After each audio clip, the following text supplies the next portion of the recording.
Hello, welcome back. I am some random guy today. I looked up guy and this is what came up.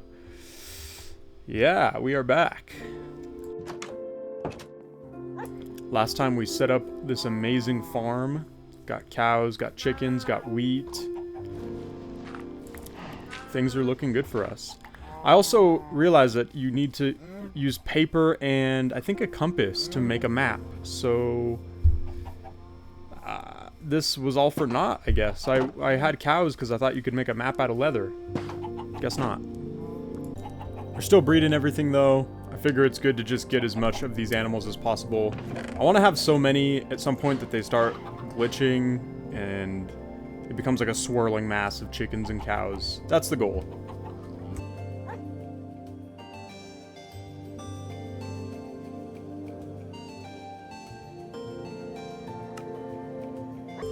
And now the real fun begins.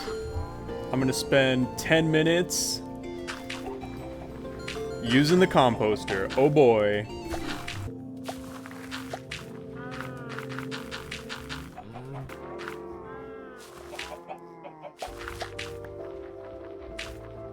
And we're finally starting to get enough seeds to fill out this field. So hopefully soon I can expand production here, because I would like to stop starving to death. But I'm gonna need a way bigger field. I'm doing a little farmer celebration moment here. Farmer celebration. Yep, filled out the field. Let's go. Random guy. I then decided it's time to actually go check out the mine, because I spent a super long time building in it, but I didn't explore any of it. So I'm now going down to check out the green cave. I also remember there's some ore down here, so gotta make a iron pickaxe, and I'm gonna get a little bit of gold.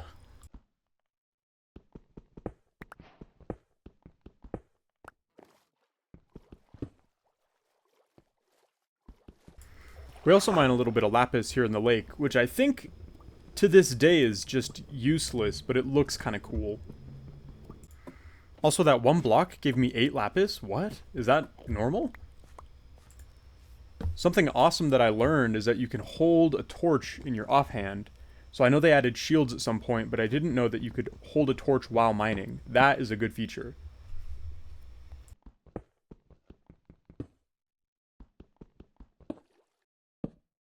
They've also added these, it's called deep slate. I can't tell what the difference is. It looks different, but it seems like it's functionally the same as stone. Or as normal ore, so yeah, I'm confused by that.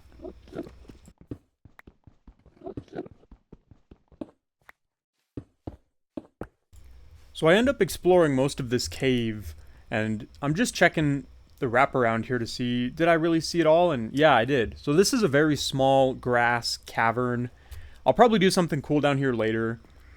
Can't really tell what yet. But something, because this is new to me, and I like that there's a grassy cave. But ore-wise, we didn't really find that much. Found some iron. Definitely going to have to find a new mine.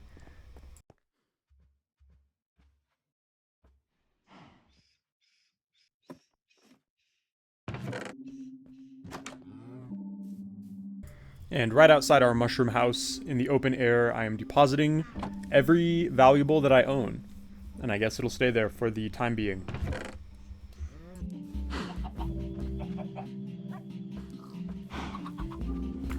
And we are back to my favorite part of the game.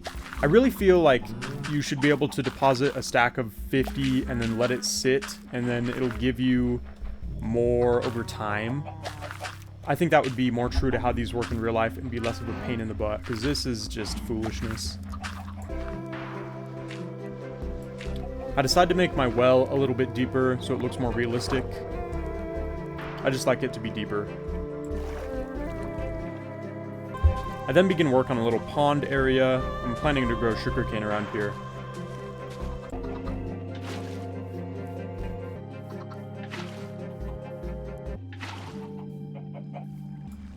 And as you can see here, after a couple buckets of water, the water source disappears.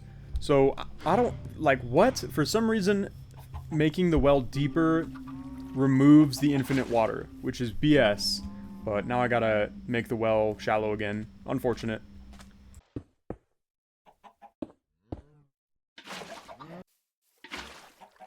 I also have no idea how to fill in these water gaps. There's this gap in the middle, and how do you fill that? Eventually I just place a block and then put water on top of that, and that works, but now everything's moving. Why? Is this a change? They add like advanced water pixel physics? Ugh, whatever. I've now got a little pond, and check this out. Unplanned, I build it exactly large enough to use all of my sugarcane. So I'm kind of like a pro Minecrafter, I guess. I then travel across the island to a river, kind of inlet, where the sea comes in. I think at some point I will build a large wheat farm here, but for right now I'm just trying to get it set up. As you can see here, there's some stone blocking the river flow, so I definitely got to go remove that. That is super ugly.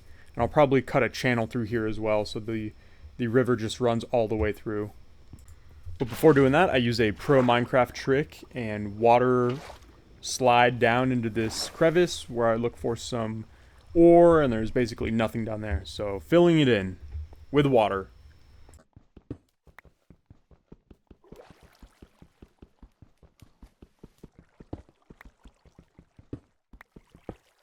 And we remove that entire walled section, and again we get some weird Minecraft water physics where it is not filling in and it's creating a hollow water area here. How weird is that? Similar to the pond situation.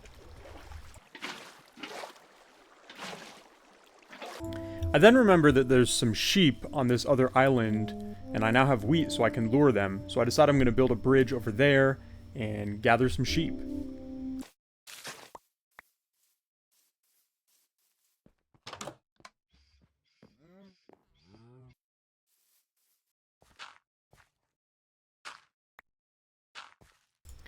The bridge is not so good. It's just dirt now, but I'm going to try to improve it, try to make something out of oak. I'll do my best.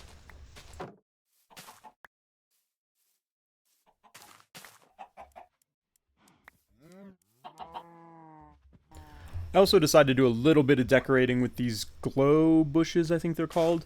These are really cool. They like summon fireflies at night, which is it's so good. The color scheme does look a little bit off. They look like they belong in a swamp, kind of, but it's okay. And the bridge begins to take shape. It looks a little bit weird, but it'll work. It'll work. Yeah, never mind. It actually won't work, and I decided to build these rails. And this is definitely starting to look more like a decent bridge that could exist in reality.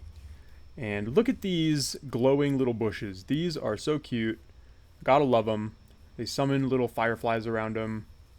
Good addition. Good job, Mojang. And now, with my newly completed bridge, I decide to take the water to the other side to go find some sheep.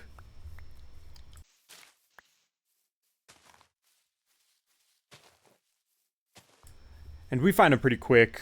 There's about 4 or 5 in this area, so I just gather all them up and take them across the bridge.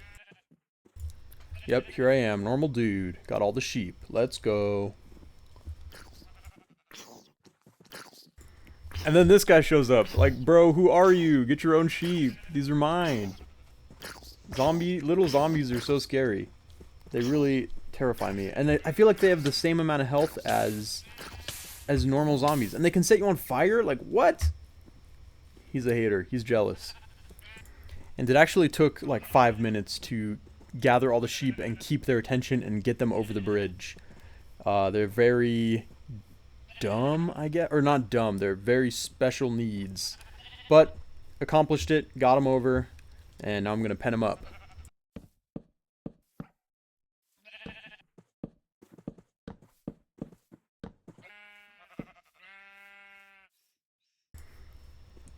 And as soon as I get that set up, I breed them all. I think you can like mix their colors. I think you can create crossed color. Like, I think I'll get a gray one here. Yeah, look at that. There's a gray one right there. That's kind of cool. I also forget that I collected some wildflowers. So I just decided to spruce up the base a little bit. We create a little more path. And yeah, just beautify things. I'm still not entirely satisfied with the bridge, so I'm continuing to make alterations to that. This probably won't be the last one, but I think it makes it look better to have a wider frame.